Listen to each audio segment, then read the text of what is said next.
नमस्कार, मी अमोल देसाई. दख्खन मीडिया या यूट्यूब चॅनलच्या माध्यमातून वेगवेगळ्या विषयांवरचे व्हिडिओ तुमच्यापर्यंत पोहोचवण्याचं काम करतोय. हे चॅनल तुम्ही अद्याप सबस्क्राईब केलं नसेल तर हे चॅनल सबस्क्राईब करा. आज मी आलोय कर्नाटकातील मोदगे या गावात, जे आमचे दुर्गवीरचे प्रमुख संतोषदादा हसूरकर यांचं जन्मगाव आहे. दुर्गवीरची संकल्पना कदाचित याच गावातून सुरू झाली असेल आणि आता होता होता गेल्या 15 ते 20 वर्षात दुर्गवीरचा वटवृक्ष झाल्याचं आपण बघतोय. जवळपास 35 ते 40 हजार दुर्गवीर या संस्थेमध्ये सक्रिय आहेत.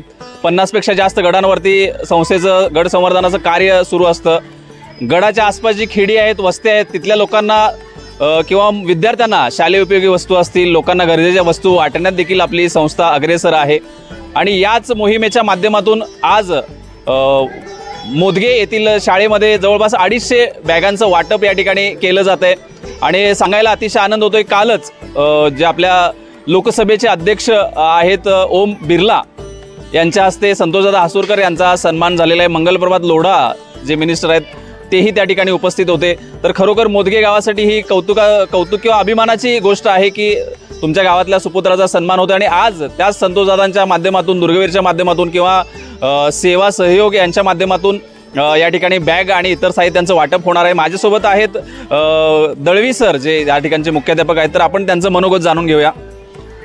सर्वप्रथम सर्वांना आज 2 महान राष्ट्रीय नेत्यांच्या जयंतीनिमित्त सर्वांना शुभेच्छा देतोय.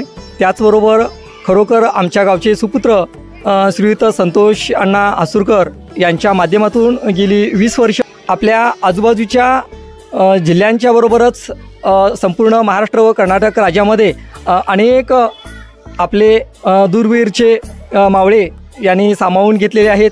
आणि दुर्गवीर प्रतिष्ठान व सेवा संयोग संस्था यांच्यामार्फत आज या मंगळदिनी आमच्या इयत्ता 1ली ते 10वीच्या सर्व विद्यार्थ्यांना स्कूल बॅगा, त्याचबरोबर शैक्षणिक साहित्याचं त्यांनी वाटप केलं.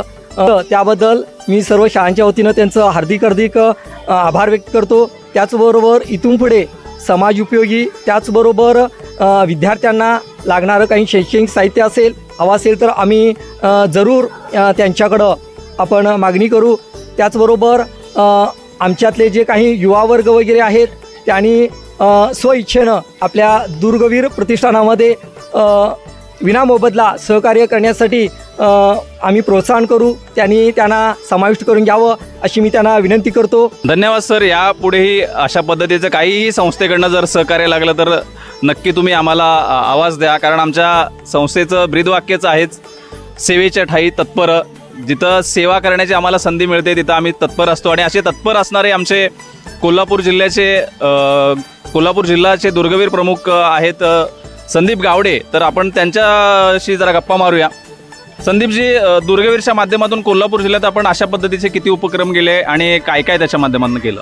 दुर्गवीर प्रतिष्ठान या संस्थेअंतर्गत कोल्हापूर जिल्ह्यामध्ये आपण गेली 8 वर्ष चंदगडमधील किल्ले कलानिधीगड असेल, गडिंग्लजमधील सामनगड असेल, ह्या भागावरती, ह्या किल्ल्यांवरती दुर्ग संवर्धनाचं काम कार्यरत आहे आपलं.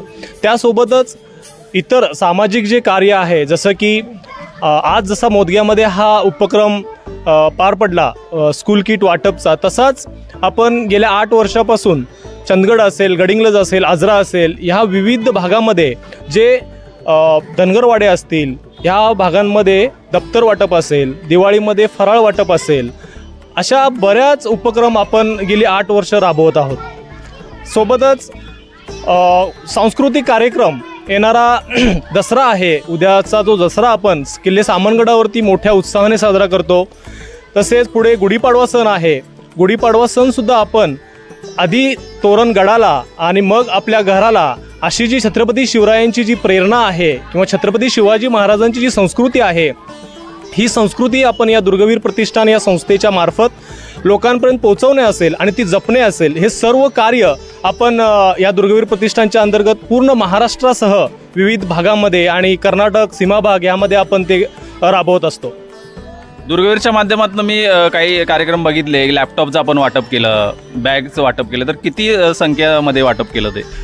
दुर्गवीर प्रतिष्ठान या संस्थेअंतर्गत आपण CSR फंडमधून पूर्ण महाराष्ट्रामध्ये आपण 550 लॅपटॉपचं वितरण केलं. आणि सांगायचं म्हटलं तर कर्नाटक सीमाभाग आणि कोल्हापूर जिल्ह्यामध्ये आपण जवळजवळ 120 लॅपटॉपचं आपण जिल्हा परिषदेच्या शाळांना वाटप केलं.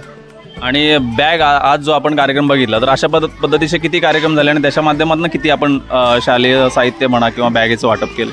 आत्तापर्यंत आपण महाराष्ट्रामध्ये जवळजवळ 1000च्या वर बॅगा वाटप केल्या. दुर्गवीर प्रतिष्ठान असेल किंवा सेवा सहयोग संस्था असेल यांच्या संयुक्त विद्यमाने आपण कर्नाटक सीमाभाग असेल पूर्ण महाराष्ट्रामध्ये जवळजवळ हजारोंच्या पेक्षा जास्त संख्येने आपण मराठी शाळेमधील धनगरवाड्याच्या विद्यार्थ्यांना आपण दप्तर वाटप केलेत. तुम्ही कोल्हापूर जिल्ह्याचे दुर्गवीरचे जिल्हा प्रमुख आहात, तर या जिल्ह्यातील तरुणांना तुम्ही काय आवाहन कराल? मी सीमाभाग तसेच समस्त आपला कोल्हापूर जिल्ह्यामधील आणि महाराष्ट्रामधील शिवप्रेमी असतील, इतिहासप्रेमी असतील, ह्या सर्वांना मी आज विनंती करतोय की फक्त आपल्याला शिवप्रेमी होऊन चालणार नाही, तर छत्रपती शिवाजी महाराजांचे असणारे स्मारक हे खरा इतिहास आहे. आणि तो इतिहास जर आपल्याला येणाऱ्या पिढीला दाखवायचा असेल, तो इतिहास जर आपल्याला टिकवायचा असेल, तर हे गडकिल्ले जपले पाहिजेत. ही जी प्रेरणा आहे ही छत्रपती शिवाजी महाराजांनी आपल्या सर्व शिवभक्तांना दिलेली आहे. तसेच आपले संतोषदादा हस्तुरकर यांच्या मार्गदर्शनाखाली जे आपलं कार्य चालू आहे, या कार्यामध्ये समस्त शिवप्रेमी, सर्व इतिहासप्रेमी यांनी या कार्यामध्ये सहभागी होऊन आपण खरोखरच हे गडकिल्ले जपले पाहिजेत. आपला इतिहास दगदगदा ज्वलंत ठेवला पाहिजेत. येणाऱ्या पिढीला जर आपला हा इतिहास दाखवायचा असेल तर हे गडकिल्ले जपले पाहिजेत. म्हणून आपण सर्वांनी, सर्व तरुणांनी या सहकार्यामध्ये सामील व्हावं ही एक विनंती करतो. धन्यवाद.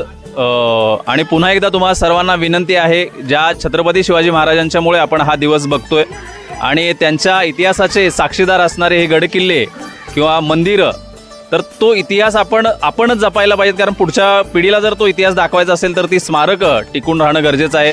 त्यामुळे माझी तुम्हा सर्वांना कळकळीची विनंती आहे, दुर्गवीर संस्थेमध्ये जास्तीत जास्त लोकांनी सहयोग द्या आणि तुमच्या भागात दुर्गवीर जे कार्य करत असतील तर त्यांना तुम्ही जोडले जा. व्हिडिओ शेवटपर्यंत बघितल्याबद्दल धन्यवाद. व्हिडिओ जास्तीत जास्त लोकांपर्यंत पोहोचवा आणि या शिवकार्यात सहकार्य करा. धन्यवाद.